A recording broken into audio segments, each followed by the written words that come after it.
שלום וברכה מוריי ורבותיי, כמה שעות מהיום שלך מוקדשות לחיים האמיתיים?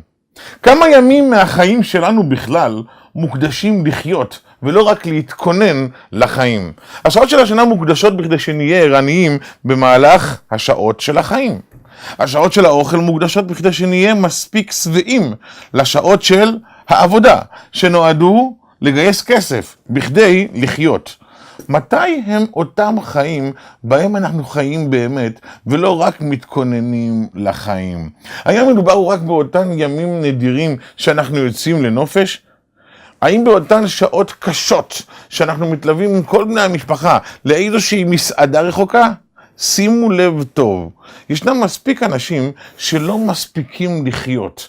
אף אחד מאיתנו לא רוצה להיות כמותם. ישנם מספיק אנשים שמכינים את החיים, וכאשר מחליטים לחיות, מבינים שהגיע הזמן למות. אולם ישנם אחרים שמקפידים באופן קבוע לזכור מה עיקר ומה טפל. מהם החיים ומהם ההכנות לחיים. לעולם ההכנות לחיים לא אמורים להגיע על חשבון החיים בעצמם. כי החיים הם הדבר החשוב ביותר לכולנו. והחיים הם דווקא השעות הקטנות והשקטות בהם אתה יושב עם בני המשפחה. את בעלך, אתה ואשתך, ושניכם יחד עם הילדים, במקרה הצורך עם האחים והאחיות ואפילו עם ההורים הישישים. שם נמצאים החיים האמיתיים. הזמן שאין לך לקפוץ לאמא ולומר לה שלום או שבת שלום, זהו הזמן בו אתה מפספס את החיים האמיתיים.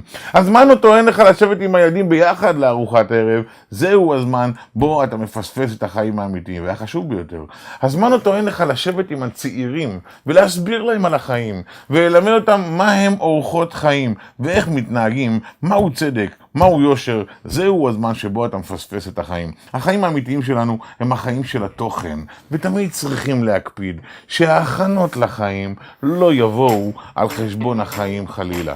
בהצלחה רבה לכולנו באחד ממבחני החיים המאתגרים והמדהימים ביותר, וברוכים תהיו.